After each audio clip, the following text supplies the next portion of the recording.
नमस्कार दर्शक बंधु। आज क्षुद्र भिडियो आपण मानक स्वागत। आज भिडियोटी बहुत ही सुंदर भिडियो अटे। दयाकोरी भिडियोटी को शेष पर्यंत देखंतु एवं जो माने आम चैनल को सब्सक्राइब करि नाहंती दयाकोरी चैनल टी को सब्सक्राइब कर दियंतु। आज एही कहानीटी सेही मानक पई जो माने अल्प काम रे ही निजको संतुष्ट मने करूछंती एवं किछि नुआ करिबारे आग्रह रखु नाहंती। एही कहानीटी को सुनिबा परे आपण निश्चिंत निज जीवन रे आगो को बढ़िबे। तेबे आसंतु डेरी न करी कहानीटी को आरंभ करिबा। गोटिए गाँ रे जणे मूर्ति कारीगर रहुथिला। से बहुत सुंदर सुंदर मूर्ति तैयारी करुथिला। से एही कामरू बहुत सुंदर पैसा मध्य रोजगार करुथिला। किछि दिन गला परे तार गोटिए पुओटिए हेला। सेही पुओटी को पिला दिनरु ही मूर्ति काम रे लगेई देला। पुओटी मध्य धीरे धीरे बहुत सुंदर मूर्ति तैयारी करिबाको लागिला। बापा मध्य पुओटीर सफलता देखि खुशी हुअंती, किंतु सबुथर पुओ बनैथिबा मूर्ति रे कौनसी ना कौनसी खुण निश्चिंत बाहर करुथिले आउ कहुथिले बहुत बढ़िया मूर्ति करिछु, किंतु आगकू एहाठारु आहुरी भल करिबाकू चेष्टा करिबु। पुओ मध्य कौनसी अभियोग करू नथाए।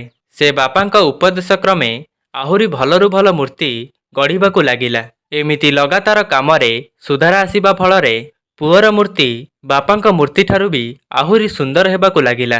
समय एमिति आसिला जे पुओ गढ़िथिबा मूर्ति गुड़िकू लोक माने अधिक दाम रे किनिबा पई लागिले।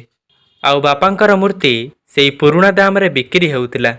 तथापि से पिलाटीर बापा कौनसी ना कौनसी मूर्ति रे खुण बाहर करि देउथिले, किंतु पुओटी को एबे आउ एई सब कथा भल लागिला नाही। तथापि बाध्य होई से बापांक कथा को सुनुथिला, किंतु मूर्ति गुड़िकरे निश्चित सुधार करुथिला। शेषरे एमिति समय आसिला जेतेबेले पुअर धैर्य भांगीगला। जेतेबेले बापा मूर्तिर खुण बाहर करुथिले सेतेबेले पुओटी कहिला, आपण तो एमिति कहउचंती जेमिति आपण जणे बड़ कारीगर। जदि आपण जणे बड़ कारीगर होइथांते ताहले आपणक मूर्ति मोठारु कम रेट रे बिक्री हेउ नथांता। मते लागु नाही जे एबे आउ आपणक उपदेश मोर दरकार। मो मूर्ति गुड़िक बहुत सुंदर हेउछि। पुओटीर एमिति कथा सुनी बापा मध्य उपदेश देबा एवं मूर्ति रे खुण बाछिबा बंद करिदेले। एहीपरि हेबार किछि मास पर्यंत पुओटी खूब आनंद रे काम कला एवं किछि मास परे पुओटी लक्ष्य कला लोक माने तार मूर्तिर प्रशंसा आउ आग भଳି करू नाहंती एवं ता मूर्तिर दाम मध्य धीरे धीरे कमिबा पई लागुछि।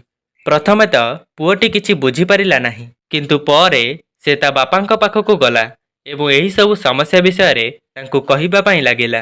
बापा मध्य पुओटीर कथा को बहुत शांतिर सह सुनिले। जेमिति तांकू जणाथिला दिने ना दिने एमिति निश्चय घटिब।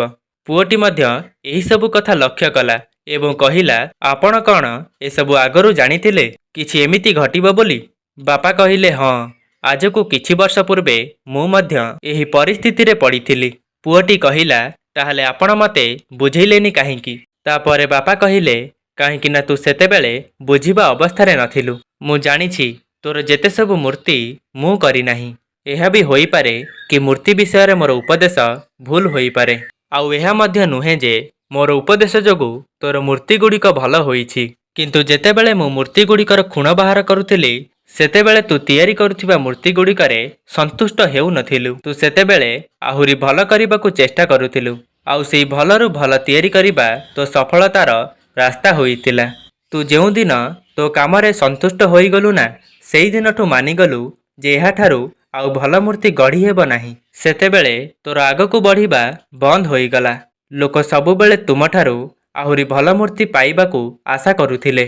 ए सबु कारण जोगु तुम मूर्तिर आउ प्रशंसा करू नाहंती, ना अधिक पैसा देई मूर्ति किणुछंती।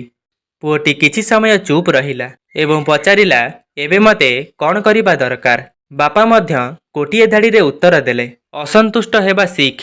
तू एहा मानि ने जे तते आगुकू आहुरी भल करिबारे बाकी अछि। एई गोटिए कथा तते आगुकू बढ़िबा पई सबुबेले प्रेरणा दब। तेबे दर्शक बंधु, आपण मानकू एही भिडियोटी किपरि लागिला? भल लागिथिले लाइक टी अवश्य करंतु एवं निज सांगसाथी मध्यरे गोटिए शेयर करंतु एवं नूतन भिडियो देखिबा पई चैनल टी को सब्सक्राइब करी निश्चिंत जिबे। रहुछि, धन्यवाद।